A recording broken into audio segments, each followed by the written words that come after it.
Hello and welcome to the United Community Channel, and we are back with another Manchester United news show. My name is Jack. You're more than welcome, and plenty to get into tonight, as usual. Plenty of updates around Manchester United, plenty to speak about. We're going to talk about Casemiro and the fact that he is injured and he's missing for the weekend. Does that mean there's an opportunity for maybe Scott McTominay to get his place back in the team?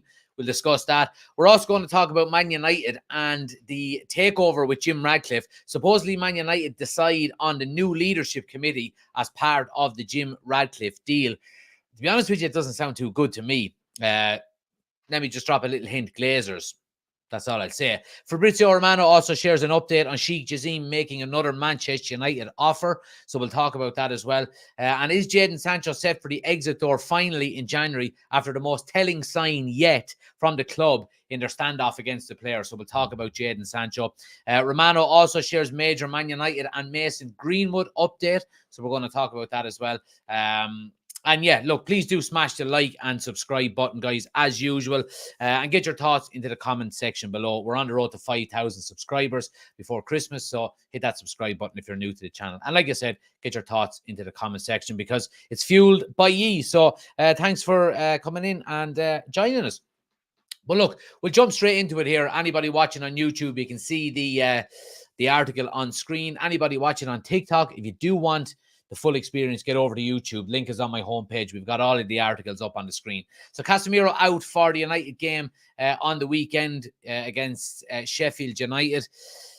It's a blow for United. It really is. Now, look, we know Casemiro hasn't had the greatest start to the season for Manchester United. He's looked tired. He's looked a bit jaded, in fairness.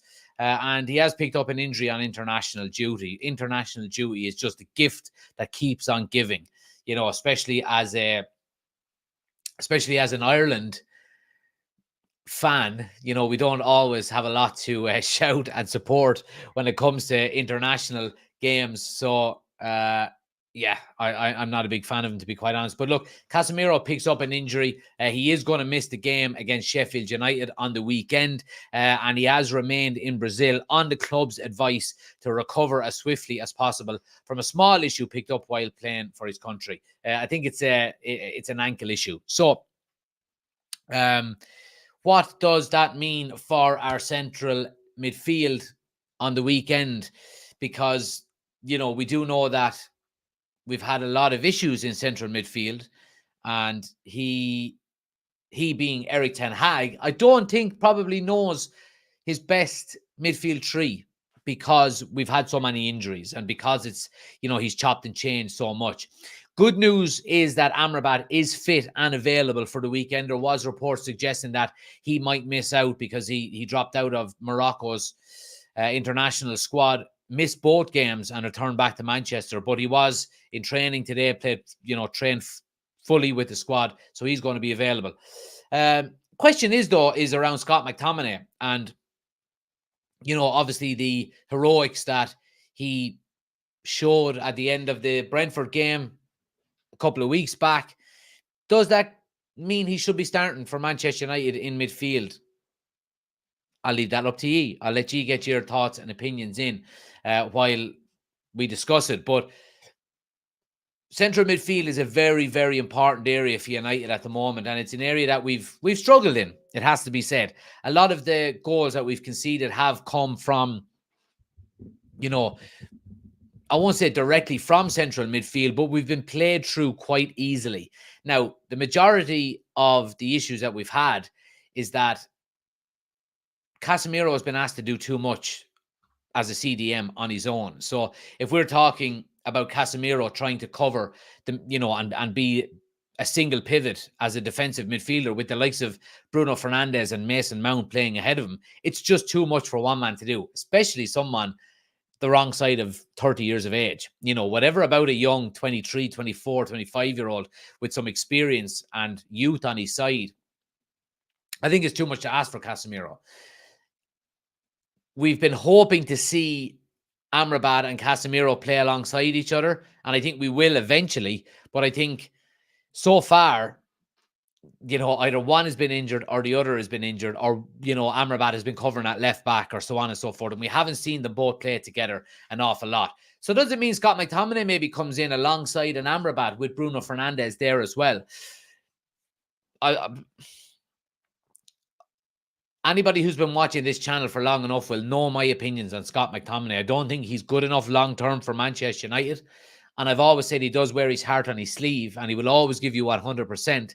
And, he will always run through a brick wall for you. But the standards are not there with Scott McTominay. Roy Keane said it a couple of years ago. If you think Scott McTominay and Fred are going to get you back to winning league titles, you're in cuckoo land. And he was dead right. Scott McTominay brings a lot of energy. Now, I think probably, in a way, I do feel a little bit sorry for him, because I think Jose Mourinho coming into Manchester United was the worst thing that could have ever happened to Scott McTominay. Because what does Jose Mourinho like? Jose Mourinho likes a big, tall, physical central defensive midfielder. Scott McTominay was breaking through at the same time.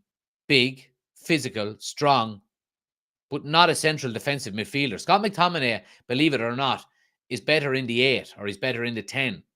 Underage for Manchester United, he played in that role an awful lot, used to score an awful lot of goals. But Jose Mourinho came in, said, you're big, physical, you're over 6 foot. Yeah, you'll do. I'll play you central defensive midfielder. And it kind of stuck ever since. So I do feel sorry for him in a way. But if we get back to basics here, I don't think he's good enough. And I don't think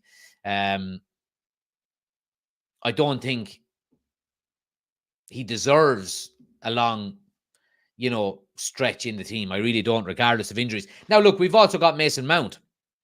Now, Mason Mount hasn't obviously been involved in the England squad, so he's coming in fresh. So I wouldn't be surprised if we see Mason Mount in some capacity on the weekend, whether that be in the starting lineup or not. But I think if you play Mason Mount and Bruno Fernandes in central midfield, we go back to the original problem that we had there a few moments ago when we were talking about Casemiro trying to cover too much ground, because you've got two very attacking kind of players that like to, get into the final third. And Manchester United, we've seen, have been counter-attacked on numerous times this season because of that. Not solely because of that, but that's a big part. So I think central midfield is going to be a really, really important area on the weekend, and it's going to be interesting to see how Erik ten Hag sets up in central midfield. But let me know in the comment section, who would you have? Who's your 3 central midfielders that you'd like to see? Is it going to be Amrabat, Mount, Bruno? Is it going to be Amrabat, McTominay, Bruno? Is it going to be Amrabat, Hannibal, Bruno? I think it's going to be Amrabat and Hannibal, or Amrabat and Bruno Fernandes, regardless. But let me know what you think. Let's go down through some of the comments here, see what people are saying. Chris says he needs a breakaway, which in relation to Casemiro. He should be fine against Sheffield United without him. Yeah, I agree. Sheffield United are rock bottom. Reece says, honestly, enjoy hearing all the United news at 9, sitting down on the couch. Appreciate it. Reece, hope you're enjoying it, my friend. Amrabat was in training today. Amrabat wants to play. United, says Chris. Yeah, I think you're right. I think Amrabat is probably, and the fact that Morocco, I think, are already qualified. I think that's for the AFCON, by the way. I think Amrabat is kind of going, I'm not going to risk anything here. I want to play for Manchester United.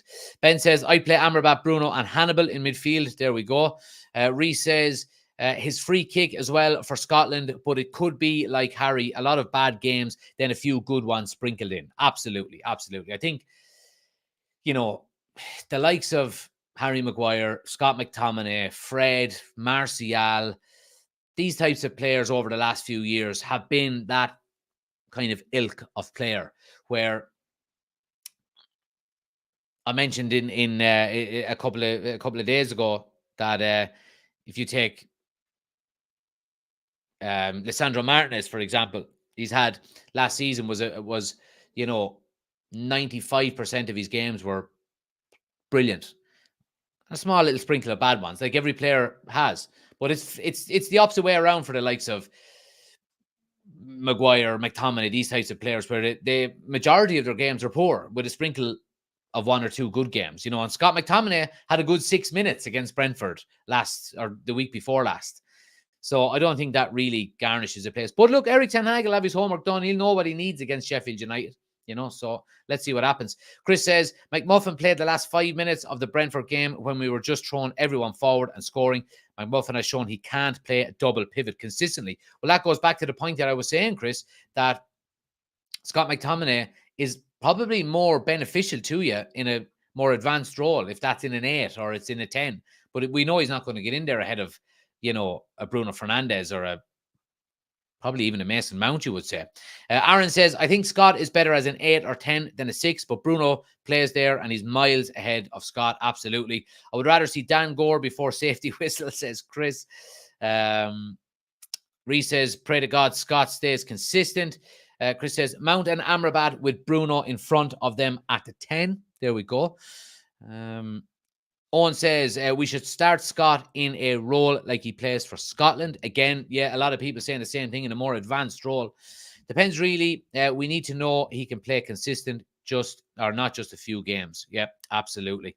Chris says, Amrabat and Bruno with Hannibal at the 10. There we go. John says, I agree he hasn't been covering too much ground, but he also doesn't look fully fit since the start of the season. That's in relation to Casemiro, which I do agree with you there, John. Owen says, I think having these situations with the midfield are good. It is good. Options. You would have to say. And, it's always been a case, and I've said it, I said it an awful lot throughout the summer that, the more options that we have in certain areas, the better it is for any team. It really is. TikTok, please, I want to change Onana, says C. Kieran says Jim Radcliffe would buy Man U in full, should buy Man U in full, not a minority. Average Joe says, glory, Man United. Z says, what's good, my friend? Good to see you, pal.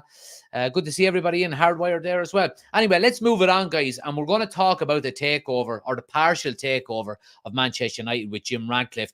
And Manchester United supposedly decide on a new leadership committee as part of the Jim Radcliffe deal.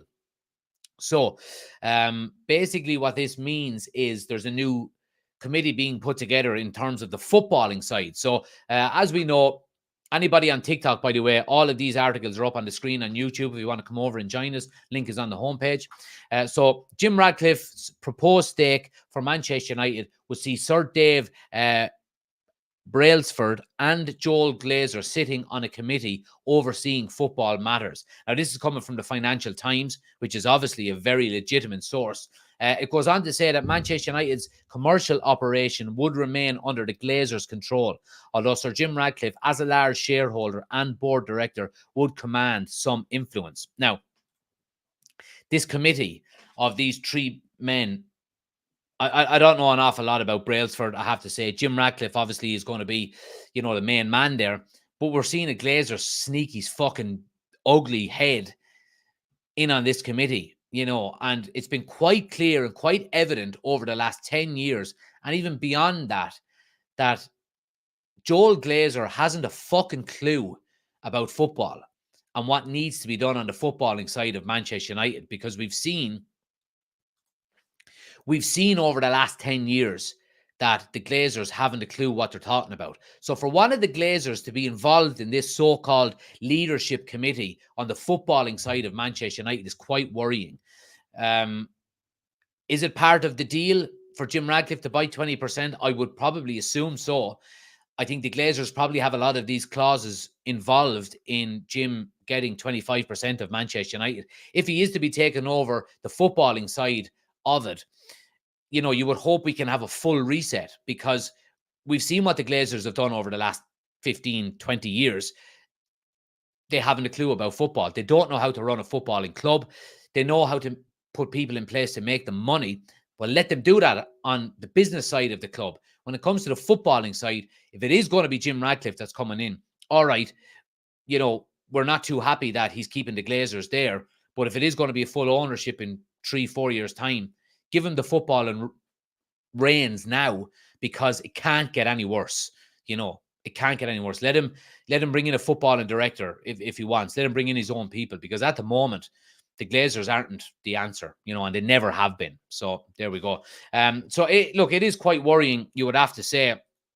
I don't want to see Glazers having any input in the footballing side of Manchester United. I think if they do, I think it's only going to cause us to stagnate even more because, I mean, name one thing that's gone right since Sir Alex Ferguson and David Gill have left. You know, they were in charge of the footballing side of Manchester United when the Glazers took over in 2005. And once they left, all of that changed. The Glazers appointed Ed Woodward, who was a businessman, to oversee the footballing side of the club. I mean, my local team, Freebooters, if we put Ed Woodward over them, he wouldn't have a clue on who to appoint as a manager or, you know, what way the club is going to go in a footballing sense. But he would probably make you an awful lot of money.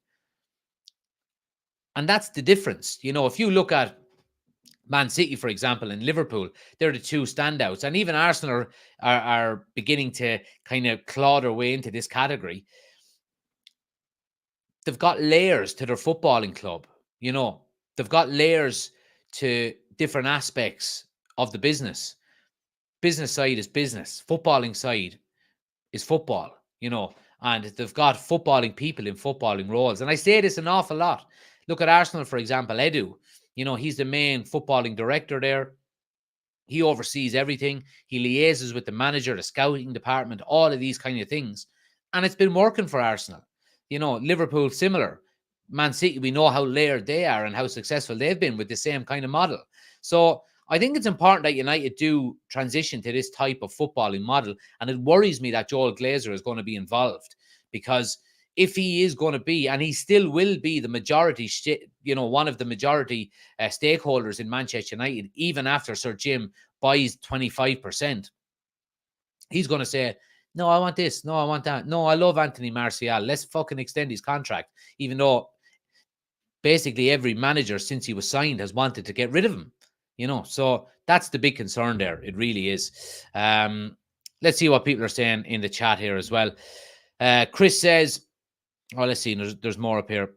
Oh, no, here we go. Chris says, Joel Glazer needs to be gone in footballing decisions.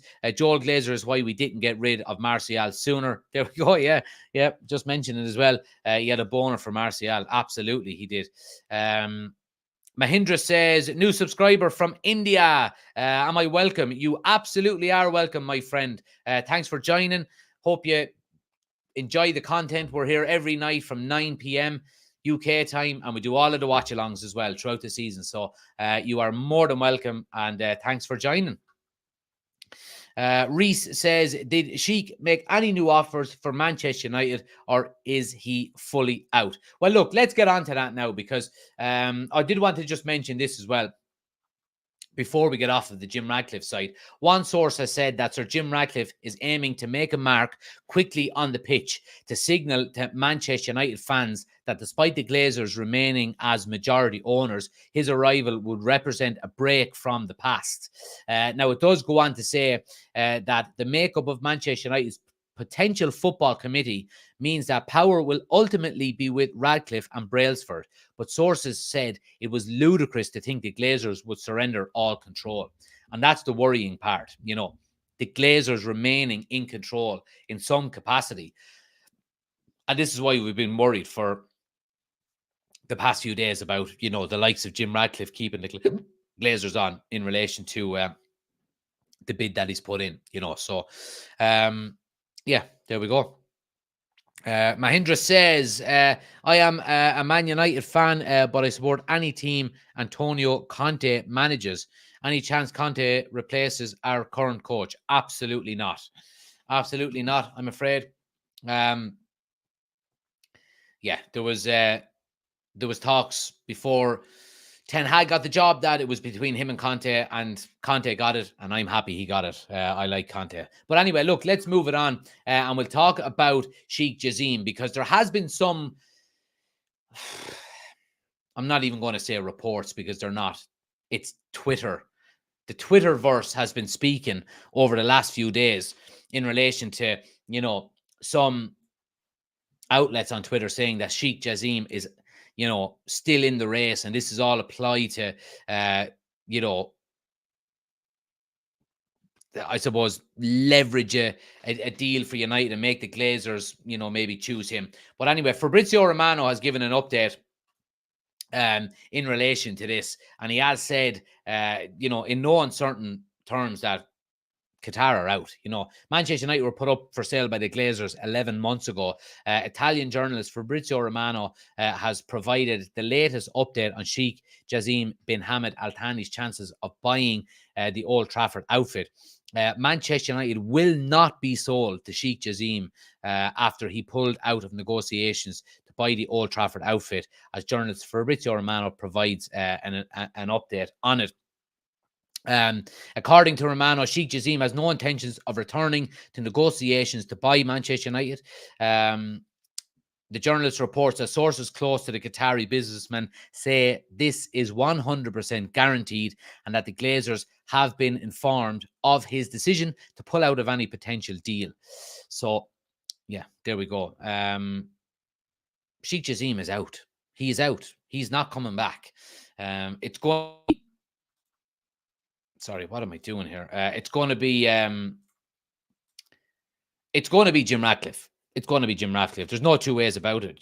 Now, would I like this to be, an absolute masterstroke from Qatar to force the Glazers into, selling it for a certain price? Absolutely, I would, because that means the Glazers are gone. I've said it from day one that I was not overly excited about being state-owned.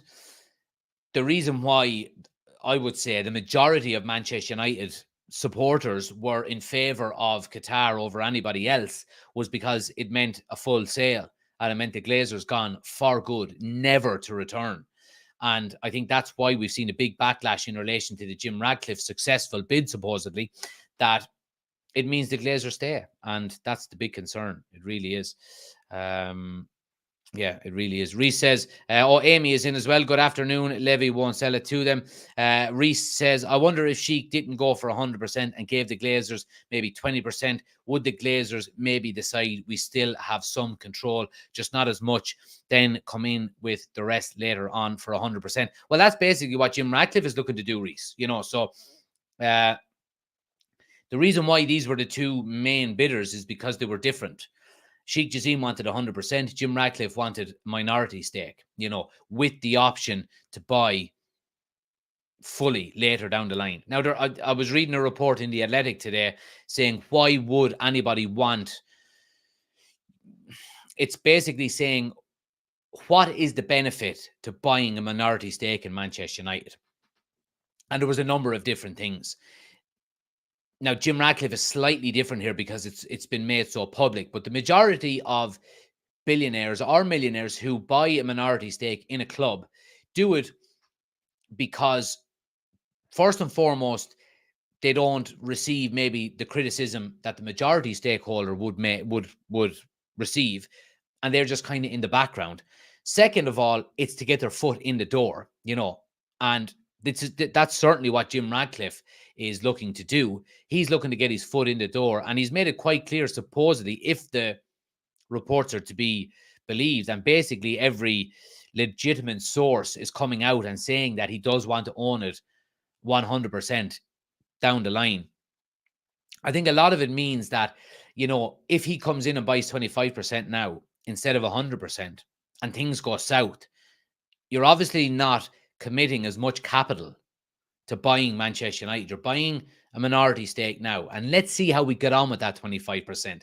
Can we improve the football club? Can we improve, the revenue that's being generated? Can we expand, globally, the fan base and the brand and so on and so forth? And if that is successful over the coming 2-3 years, then he goes, right, okay, let's go. Another 25% or 26%. So then he'll own 51%, majority stake in the club. He's the owner. Bye-bye Glazers, so on and so forth. And that's, while we want everything fast, we want it fast, we want it now, it's better than nothing.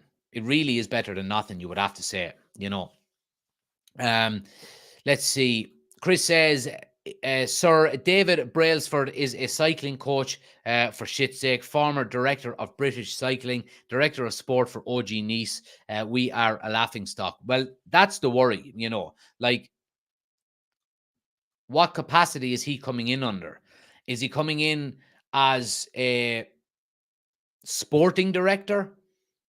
Do you have a sporting director, a director of football? I mean, how layered is it going to be? Because obviously we've heard the talks of Paul Mitchell potentially, being in line to come to Manchester United. He would be director of football, you would say. So whatever David Brailsford, maybe he is the liaison between the likes of a Paul Mitchell and a Jim Radcliffe or whatever it may be.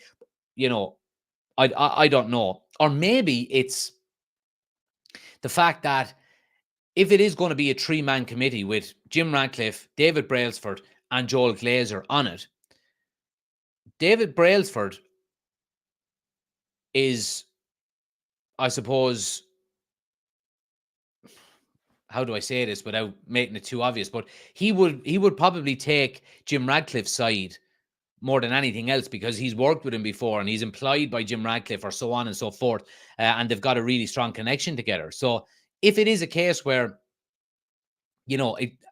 footballing decisions go to a vote to that 3-man footballing committee, and David Brailsford and Jim Radcliffe are two of them people, then surely they're going to outvote Joel Glazer 99% of the time. Now, I don't know, obviously, I'm sure the Glazers will have some form of, kickback when it comes to things like that. But, I don't know.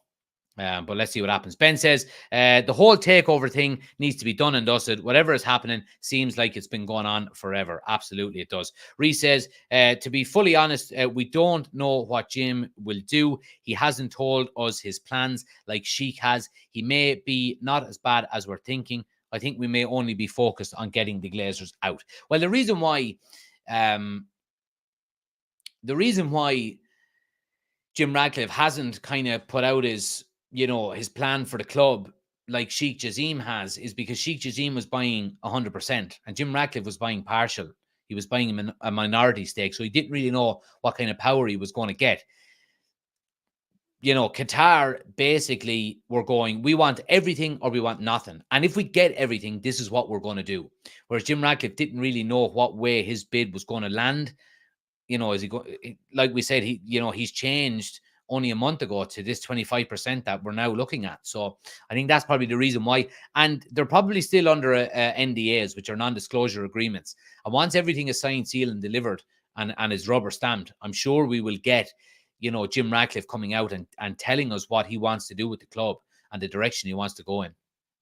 Chris says, there is no way that by 2026, Ineos will buy United. Glazers by 2026 will want somewhere around 8 billion. They will never take less than 6. Glazers want to sit back and watch it grow. Well, the one thing you would have to take into consideration there now is that 6 billion is being diluted down now with Jim Radcliffe obviously going to be owning 25%. So I don't think they could demand as much. Now, of course, if the club grows between now and 2026, then of course it may, But anyway, I think we'll move it on, guys, because, nobody likes talking about this at the moment. But let's talk about another distraction within Manchester United at the moment, and it's in relation to Jadon Sancho, and a big telltale sign in relation to Sancho potentially, heading through the exit door in January. Jadon Sancho was omitted from United's squad photo today at Carrington. So basically, obviously, every year the squad photo is taken. You have every squad member in it. We've all seen him. Jadon Sancho was not there, and I think it's the biggest sign that he more than likely is going to leave in January. But again, I mean, the worry there is, what kind of deal are we going to get for Jadon Sancho if he leaves? Let me put it this way to you. If Jadon Sancho is to leave in January, is it going to be a full sale? I don't think it will be. I don't think anybody could afford Jadon Sancho. Anybody, the level that Jadon Sancho has fallen to, no top 4 team is going to come in for him. Potentially. I would say maybe top 6, maybe a Newcastle or maybe a Spurs. I don't know. I don't think Postecoglou would go for him. So the type of team that is going to be coming in for Jadon Sancho is not going to be willing to pay him the 350, 375 grand a week that he's getting at the moment. Absolutely no way. He would be lucky to get probably 150 grand a week. And what kind of money are they going to fork out for him? We paid 72 million pounds for him. We would be lucky to get 40 at this stage, I would say. So what kind of incentive is there for Jadon Sancho to leave Manchester United other than playing football? And we've seen in the past with players that football is not a big enough bite of the apple to leave a club like Manchester United when you're on so much money. Money talks. And Jadon Sancho likes playing FIFA at 3 o'clock in the morning and picking up 350 grand a week, more than he does playing football, by the looks of it, considering that was the case at Dortmund and at Man City as well. So I think Manchester United are going to potentially struggle to get him off the books full time. I think it's going to potentially be a loan in January with an option to buy or an obligation to buy. But it's not going to be easy to get Jadon Sancho off the books because he's on so much money and he's fallen so far to the potential that we bought him for. And that's the big concern, So, I mean, what are we going to do with Jadon Sancho? I don't know. Obviously, let me know what you think, but I do think it's time for him to move on. I do think it's time for Manchester United to cut ties with him. And I think Erik ten Hag has no more time for Jadon Sancho. I think he gave him every bit of time that he possibly could. I think the fact that, he gave him 3 months off last year, he put his arm around him, he helped him as much as he possibly could, he gave him a kick up the arse, and then he maybe tried to light a fire under him by going, he didn't train well enough. And it went completely the other way. And we have heard over the past few days that even Manchester United players close to Jadon Sancho, who would be good friends with him, have been going to him and saying, you need to apologize. You have to go and apologize. You were in the wrong. It's your fault. Go and apologize and be a man. But it's not the case. He has to get tugged out on his own because he's training with the under-18s, which means he's not even allowed to get changed in the same dressing room as them because he's an adult and they're children. So he's getting changed on his own. He's not allowed to eat with the first team. He's not allowed to be around the first team. He's completely isolated. And you know what? Rightly so. It's about time someone put down some standards within the club, within the playing staff, because for too long, it's been player power at Manchester United. And Erik ten Hag is setting down a pretty good marker here. He's done it with Ronaldo. He's now doing it with Jadon Sancho, two of the biggest earners at Manchester United. And we've seen in the past with other teams, Arsenal and Arteta are prime example. Lacazette, Aubameyang, Pepe, these types of players. He was allowed to do what he wanted with them. He didn't fancy him. He got rid of them. And now look what Arsenal are, and where they are at the moment. Erik ten Hag does not want Jadon Sancho. He did not want Cristiano Ronaldo, so on and so forth. If he's given the time to shape and structure this team the way he wants, I think he'll be a successful manager for Manchester United. I really do. Anyway, let's see what people are saying here. Who is Jadon Sancho, says Ben. Reese says, I did hear that he has been treated horrible recently by Ten Hag. That's just what I heard. I don't think there's been any communication between Erik ten Hag and Jadon Sancho. Erik ten Hag said what he said in the interview. He was well entitled to say what he said. He didn't come out and slate the player. He was asked a question why the player wasn't in his squad, and he gave an answer. He didn't train well enough this week. Simple as that. Chris says, I read the senior squad members of United have backed Erik ten Hag and told Sancho to just apologise. Yeah, we mentioned that. Sancho's valuation is supposed to be around 40 million. I think we'd be lucky to get 40 million, yeah. It will be a loan with an obligation to buy, Chris reckons. And Reece says, yeah, that's what I was thinking, 40 to 50 million as well. So, yeah, look, I think Jadon Sancho potentially is on his way out of Manchester United. But, yeah, let's see what happens. Finally, guys, I do want to give an update here on Mason Mount. And Fabrizio Romano has been speaking. Sorry, not Mason Mount, Mason Greenwood. Apologies. Big difference. Fabrizio Romano shares a major Manchester United and Mason Greenwood update today.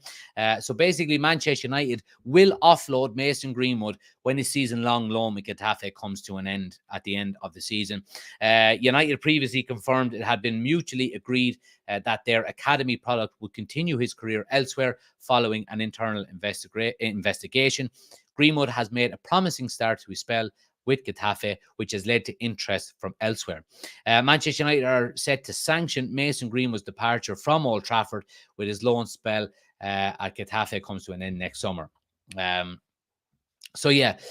Greenwood was among a host of big names to head through the exit door when the Red Devils recouped close to 50 million thanks to players embarking. Well, look, I mean, that's 50 million in total, but what kind of money would you get for Mason Greenwood? Now, look, I do know that there is a long way to go. It's understood that Manchester United are confident of being able to secure up to 21.7 million if their academy graduate continues to shine in Spain. So 21.7 million seems like a drop in the ocean for Mason Greenwood, I have to say, given the talent and the potential that he had, only a couple of years ago. But I do think it is important that Manchester United part ways with him. I think we should. It's a really, really disappointing end for Mason Greenwood. And we said this before. We've said this before that he was going to be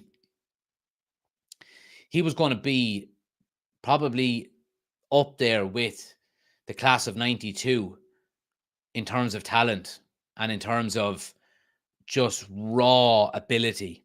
And it's a shame. He's thrown it all away. Maybe not at all, because he's still a professional footballer, but he's thrown his Manchester United career away. And it's a terrible shame, because I would have loved nothing more for him not to do what he done, and he would still be scoring goals for Manchester United on that right wing. We wouldn't have had to spend 100 million on Anthony. So, yeah, it's an awful shame, but it is the right decision. Manchester United need to part ways with him.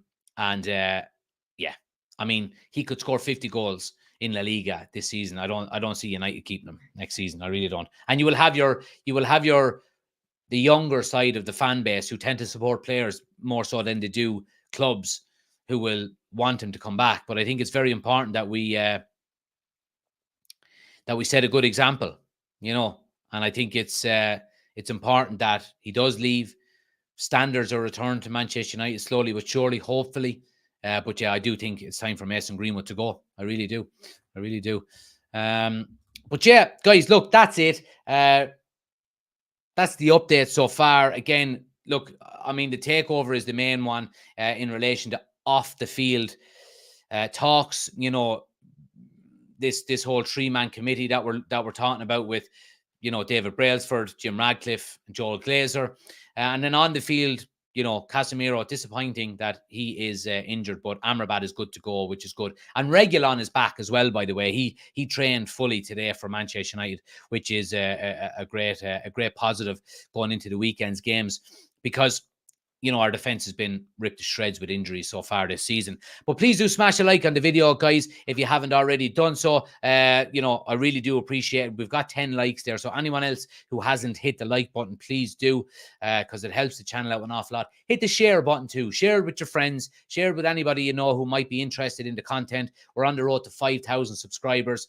We're trying to get there before Christmas. So if you can do it, anybody on TikTok, if you haven't subscribed to the YouTube channel, link is on my homepage. Head over there and hit subscribe.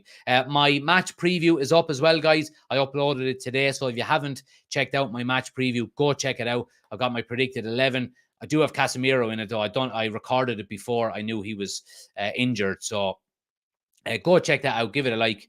Put your starting 11 in the comment section below and all that good stuff. I'll be back. I'm not 100% sure if I'll be here tomorrow night, because I'm up to my eyeballs with babies and things like that. But we will have the watch along on Saturday night at 7:30. We'll be live. So make sure you're tuning in on YouTube for that. Man United are back playing football. The international break is over. Thank God. We're back to playing football. Let's hope we can get 3 points on the board. Thanks for watching, guys. Stay safe. I'll see you. If not tomorrow, I'll see you Saturday. Have a good one. Take it easy.